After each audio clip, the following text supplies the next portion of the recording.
नाज़रीन, मैं वकास अवान हूँ और आप मेरा यूट्यूब चैनल देख रहे हैं। नाज़रीन, आज सुप्रीम कोर्ट ऑफ पाकिस्तान से बड़ी बड़ी खबरों का दिन है। वो अफराद जिनको इलेक्शन नहीं लड़ने की इजाज़त मिली थी, आज उनके लिए बड़ी अच्छी खबरें हैं। और सुप्रीम कोर्ट ने परवेज़ इलाही, सनम जवेद, शौकत बसरा यानी PTI की जो टॉप लीडरशिप थी, उन्हें अब इलेक्शन लड़ने की इजाज़त दे दी है। मेरे साथ सीनियर जर्नलिस्ट इमरान भट्टी मौजूद हैं।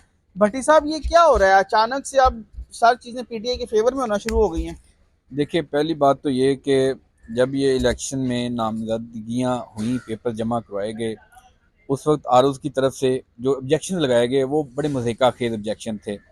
तो उसके बाद ट्रिब्यूनल ने भी कुछ मामलात थे उन पर फैसले बरकरार रखे और हाई कोर्ट का जो लार्जर बेंच था, तो हम अब सुप्रीम कोर्ट में जाना और सुप्रीम कोर्ट से ये सब बहाल होना, सारा प्रोसेस तो एक तरफ, लेकिन सुप्रीम कोर्ट का बहाल करना फिर इसका मतलब आरओज़ का और ट्रिब्यूनल का और लार्जर बेंच के जो फैसले थे वो कलअदम होते हैं इस फैसले की मद में। मीन कि कहाँ पे किसी ना किसी जगह पे सिस्टम में खला है कि उन्होंने कौन सा आइन का कौन सी शिक आर्टिकल के तहत इलेक्शन एक्ट के तहत उनके जो नॉमिनेशन पेपर थे मुस्तरद किए, उस पर भी सवाल उठता है अगर सुप्रीम कोर्ट ने अब बहाल कर दिए। दूसरी बात, इन लोगों के जो नॉमिनेशन पेपर्स अब एक्सेप्ट हो गए हैं और सुप्रीम कोर्ट ने इजाज़त दी है, तो मेरा नहीं ख्याल जिस तरह का PTI के ऊपर मामला चल रहे हैं, जिस तरह के उन चीज़ों को उनको फेस करना पड़ रहा है, मुश्किलात है, मसाइब है, इससे इन 3-4 लोगों के आने से कुछ ज़्यादा फ़र्क नहीं पड़ेगा। नहीं, भट्टी साहब, ये बताएं ना कि सनम जवेद अब मरियम नवाज के मुकाबले में आ गई है इलेक्शन में। बाकायदा तौर पर 2 हलकों से नॉमिनेशन पेपर जमा करवाए हैं। तो अब आज भी सनम जवेद से हमारी सुबह बात हुई, तो वो बड़ी पुरजोश थी। तो आप क्या समझते हैं कि क्या सनम जवेद के आने से अब मरियम नवाज के लिए खतरात बढ़े हैं कि नहीं? नहीं, ऐसा मेरा मेरा जो एक ज़ाती राय है कि मुझे नहीं लगता कि इससे कोई फ़र्क पड़ेगा, क्योंकि आप देख सकते हैं कि वहाँ पे सनम जवेद NA 119 में से नॉमिनेशन पेपर जमा कराए, वो एक्सेप्ट हुए हैं। और NA 19 में से 119 में से ही एक और कैरेक्टर है, वाद फरूक, जिसका बेटा भी फौत हुआ है और वो कस्टडी में है। उसका भाई शहजाद फरूक इलेक्शन कंटेस्ट कर रहा है और PTI की तरफ से वो नामजद उम्मीदवार है।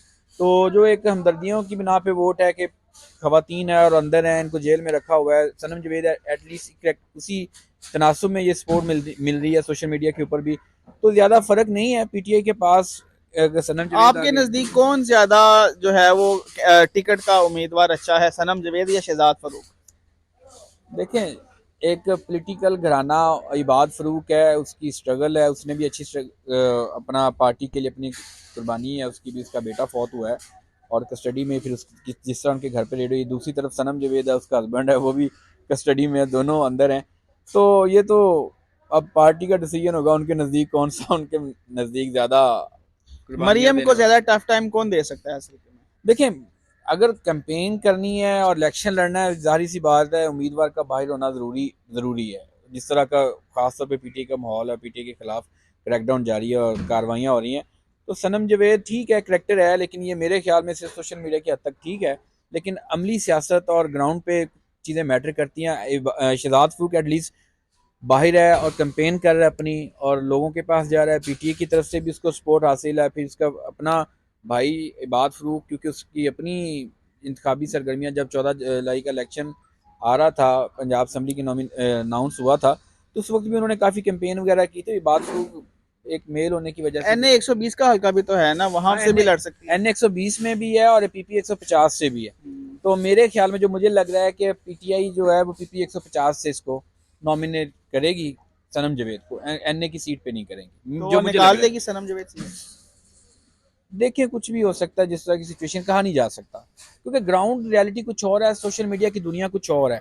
और खास तौर पर इलेक्शन में आप लोगों के साथ मिलना, और और अब दिन भी थोड़े रह गए दिन भी अब। कम है।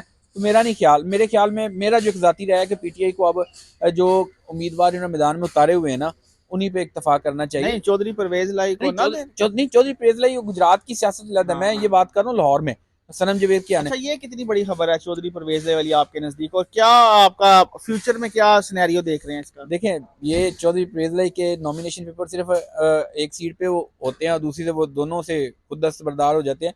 तो ये छोटी डेवलपमेंट, ये बहुत बड़ी डेवलपमेंट है पंजाब की सियासत में।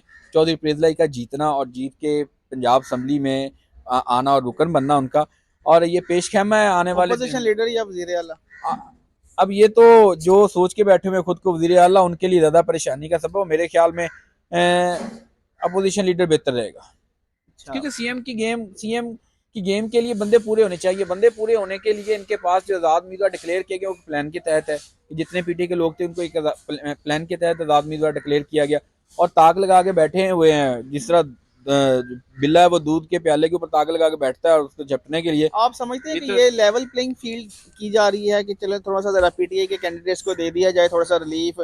क्या मुस्लिम लीग नून को आज के फैसलों से घबराना चाहिए या नहीं?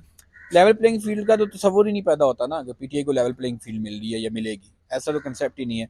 मुस्लिम लीग नून के लिए है परेशानी, क्योंकि परेशानी सिर्फ नून लीग के लिए, पीपल्स पार्टी के लिए, दीगर जमातों के लिए नहीं है। उनका स्टेक ही नहीं है बिल्कुल वो कुछ भी नहीं है। तो ये नून लीग के लिए एक परेशानी वाली बात है उनके लिए। और उनको ये चीजें, अगर परवेज लाई आते हैं ना, ये चीजें उनको फेस करनी पड़ेंगी। परवेज लाई का पार्लिमानी सियासत में होना और खासतौर पर पंजाब असम्बली में होना नून लीग के लिए मसाइल पैदा करेगा। मेजर ताहिर सादिक यहाँ देखिए, और शौकत बसरा ये भी अब इलेक्शन लड़ेंगे, इलेक्शन तो लड़ेंगे। बड़े बड़े उम्मीदवार तो आ रहे हैं पीटीआई के। देखिए उम्मीदवार पहले नहीं, अभी अभी अभी की खबर है कि सरदार लतीफ खोसा का जो साहबजादा है उसको भी अरेस्ट किया गया, हिरासत में लिया गया कि कैंपेन कर।